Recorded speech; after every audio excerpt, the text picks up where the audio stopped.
What's up, noobs? I'm Greener, this is Greener Gaming. Log in and let's go! So in my last video, I did my top 10 best cards from Forged in the Barrens, and I mean, you can't have a top 10 best card list without having a top 10 worst card list, am I right? So that's exactly what we're gonna do here right now. And I gotta preface this video by saying, it's just my opinion. This is just what I think is bad, what I don't like. You might have a different opinion, and you know what? If you do, tell me about it down in the comments below. Leave me a comment telling me why, you think a different card is worse, or you disagree with something I say. And while you're down there, hey, hit that subscribe button, maybe hit a like, do a thing for a guy, alright? Alright, so coming in at number 10, we got Sea Scoundrel, and that's a 4-mana 5/5 battle cry. Discover a card in your opponent's deck, they will draw theirs as well. Now listen, this might be a controversial pick, but also why I have it at the beginning of the list. A 4-mana 5/5 is pretty good for the stats, and you get to draw a card. Here's why I don't like this card though. Okay, so you discover a card in your opponent's deck, and maybe you find like a great card that you want, but then you're giving it to your opponent as well. Listen, I don't like any card that has ever been printed that gives your opponent an upside. And there have been a few in the history of Hearthstone where you get like good stats for the cost, but your opponent gets like a bonus and it doesn't really end up paying off for you in the long run. Like when you play this card, there are two things you can do. You can pick a really great card from your opponent's deck. Ooh, you get a really great card, but then you give it to your opponent as well, so they have that really great card in hand. Or you pick a really terrible card, then you give your opponent a terrible card in hand, but then you also have a terrible card in your hand. Like, I don't like it. I don't like it. All right, coming in at number 9, we got Toad of the Wilds. And it's a 2-mana 2/2 battle cry. If you're holding a nature spell, gain +2 health. Okay, this isn't the worst card in the world or anything. A 2-mana 2/2 is fine, but there are also a lot of better cards for 2 mana that you could be playing. And the fact that you need to have a nature spell in hand, like if you don't have one, this is just a 2-mana 2/2. What's special about that? Nothing. Okay, it's a 2/2 with taunt. Cool. There have been 2/2s with taunts. They are not important. The best case scenario, it's a 2-mana 2/4 with taunt. Ooh! You're not blowing my socks off here, man. I know they're trying to make like Taunt Druid a thing, so this is probably a card you fit in your 2 slot. Wouldn't you just want to put anything else in that 2 slot? Or just, your Druid.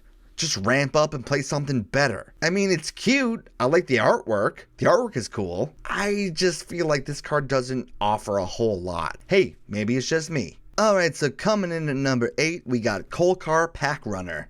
It's a 2-mana 2/3. After you cast a spell, summon a 1/1 hyena with rush. Alright, look, man. 2 mana for a 2/3 is okay. But that's probably all this card is, right? This is a 2-mana 2/3. Historically, these spells for Hunter have not been great, unless, your secrets and like your kill command of old, those were good spells.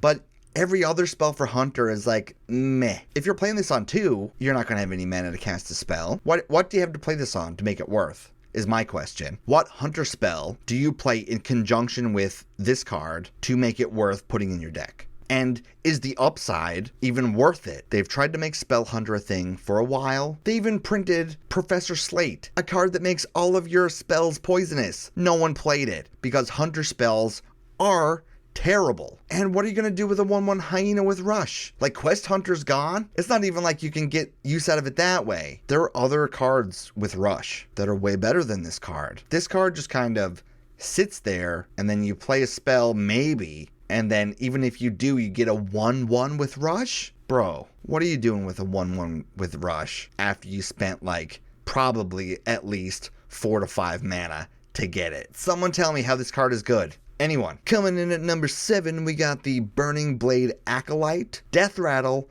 summon a 5/8 demon spawn with taunt. So here's the thing. It's a 5 mana cost for a 1/1. 5 mana for a 1/1. Yeah, it has a Death Rattle. You could potentially get a 5/8 with taunt. For 5 mana, wouldn't you just run like a taunt? Or anything better? Something with rush? 5 mana is an important slot. There are a lot of good 5 mana cards. So why would you clog up your 5 mana slot with Burning Blade Acolyte? There have been cards like this in the past, right? Wasn't there that one, that mech that was like a 1/1 that summoned like a whatever mech with a bunch of stats? Who played that? Do you know? I don't know. Do you know who played it? Because I don't know. I don't know anybody who played it. Why would you pay 5 mana for a 1/1? What if someone uses Devolving Missiles or a Silence? Then what? You spent 5 mana on a 1/1. And that's my problem with this card. It doesn't do anything. You just play it, it sits there, and maybe you get a 5/8. Coming in at number 6, we got Dark Spear Berserker. This is a 4 mana 5/7, Death Rattle, deal 5 damage to your hero. A 4 mana 5/7 is a good stat line. Those are some pretty beefy stats for 4 mana. I think the only deck you would ever run this in is Death Rattle Demon Hunter, which is the archetype that they're trying to push, and I don't think that's going to be a thing. I don't think Death Rattle Demon Hunter is going to be a strong archetype. Demon Hunter typically wants to be aggressive and just go at your face and do a bunch of like really aggro, whatever crazy broken stuff. But I specifically don't like it because the downside is really big. The Death Rattles deal 5 damage to your hero. So if you don't win by like tutoring this out for free or whatever, then you're taking a whole bunch of damage to your own face. And if you're versus a deck that's way more damage efficient than you, then you're helping them achieve their goal. Like I think the downside of this card is too big for the stat line. And it's a 4-cost card, right? There's not like too many good 4 mana cards. So why would you run this when you could just run like Kazakus? That's a way better card with no downside. And coming in at number 5, we have Injured Marauder. It's a 4 mana 5/10, Battle Cry, deal 6 damage to this minion. I think the only deck you would ever see a card like this in is Priest. So this is like a better Injured Blade Master. But hey, it's not season 1 of Hearthstone. Cards like this, they don't do anything. It's a 4 mana 5/4, which is not great. I mean, you can heal it potentially, but then what, right? Like it doesn't do anything when you play it. And in today's Hearthstone, we like cards that you play it and it does something. I know like we're trying to slow the game down with this new expansion, and I'm all for having a slower game pace. I'm actually excited about that. But the only reason you would run Injured Marauder is if you have some sort of like res spell, right? So you get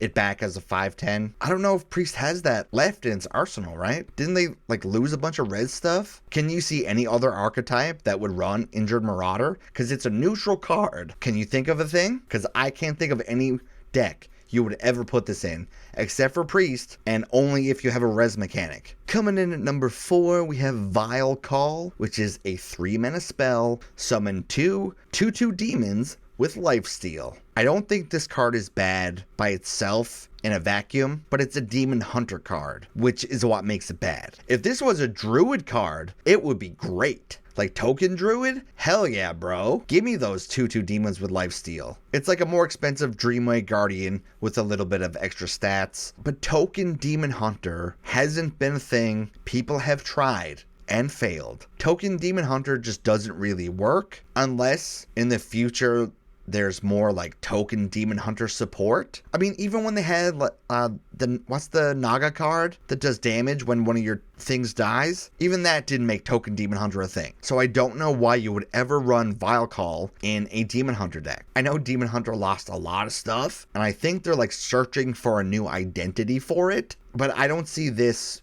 making the cut. Again, Demon Hunter wants to do really aggressive stuff. Like if you're running aggro Demon Hunter, wouldn't you just run like a bunch of cheap minions and some card draw instead of a summon 2/2 demons with lifesteal that just sit there? I just think this card is coming in at number 3. We have Peon. It's a 2 mana 2/3 frenzy. Add a random spell from your class to your hand. This card is like almost good, but is bad. If this was a 2 mana 2/3 Battle Cry, add a random spell from your class to your hand, then yeah, hell yeah, Peon will be a great card. But the Frenzy, when it only has 3 health, makes me think, when are you ever proccing this? I mean, you'd have to play it and damage it yourself, almost. And then a random spell, random spells could be terrible. So the only classes I think that could damage this card itself are Mage and Warrior, right? If it's Mage, you could ping it, but that's still like 2 turns, and the chances of your opponent killing something at 3 health are pretty high. There are a lot of cards in the game right now that kill things at 3 health. They gave like a Warlock basically a penance right? Kill something for 3 health. There's a bunch of cards that kill things at 3 health. So I don't see this ever living to give you the spell. And why would you ever run this in Warrior to damage it yourself to get a random Warrior spell, which could be absolutely terrible? Like, random Warrior spells are bad. Have you ever got like a random Warrior spell that you were super happy about? I can't think of one. It makes me sad that Peon is bad because it reminds me of Warcraft 3, and I used to play that game a lot, and I would play a lot of Orc, and Peons are the building blocks of the Orc world. I hate that Blizzard took a P on Peon. Coming in at number 2, we have Oasis Thrasher. It's a 2-mana 2/3 Frenzy, deal 3 damage to the enemy hero. So this is a River Crocolisk version 2.0. I mean, the artwork, it's a River Croc, right?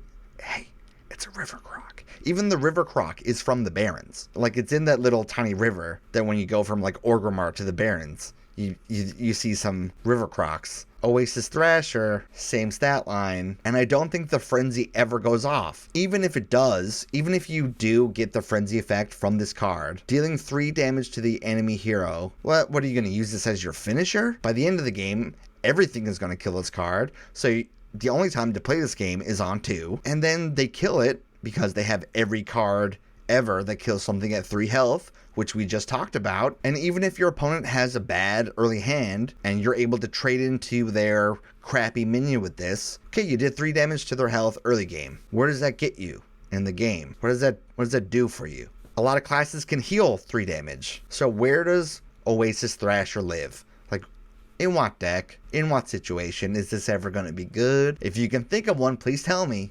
because not feeling it. Alright, so coming in at number 1, I cheated a little bit because I have more than one card in the number 1 slot, but I think you will agree with me because it's every single Caravan card that they printed this expansion. All of them. And they're all terrible for the same reason. Each one is like a little bit more terrible than the other, but fundamentally the reason that they're bad is the same. And here's what it is. You're paying 2 mana for a 1/3, which you don't want to do. It has an effect that happens at the start of your next turn. So you're paying 2 mana for a 1/3, hoping it lives, and then the next turn you get a thing. And the things you get are probably not even that worth it. Ooh, you draw Murloc. Ooh, you copy a spell from your opponent's deck. You give all minions in your hand 1/1. You summon a 1-cost minion from your deck. You summon 2 1/1 Silverhand dudes. Like, none of those effects are overwhelming. Like, they're all pretty mediocre. If you got those things at the end of your turn, like you play this card and boom, you got it as soon as you hit the end button, then the Caravans would be kind of good. I mean, 2 mana for a 1/3 is not great, but you get this upside at the end of your turn. But it's not at the end of your turn. It's at the start of your turn. Why would you ever run any of these Caravans in any of the decks, in any of the archetypes? 2 mana is an important slot in decks. There's so many good 2 mana cards out there in the universe of Hearthstone. Why would you clog it up with a Caravan card? Pretty poo pants. And I don't know about you, but I don't like having poop in my pants. Alright, so that was my top 10 worst cards from Forged in the Barrens. I hope you liked this video. Hey, if you did, maybe hit a like button, leave a comment, give a guy a subscribe. And as always, GG.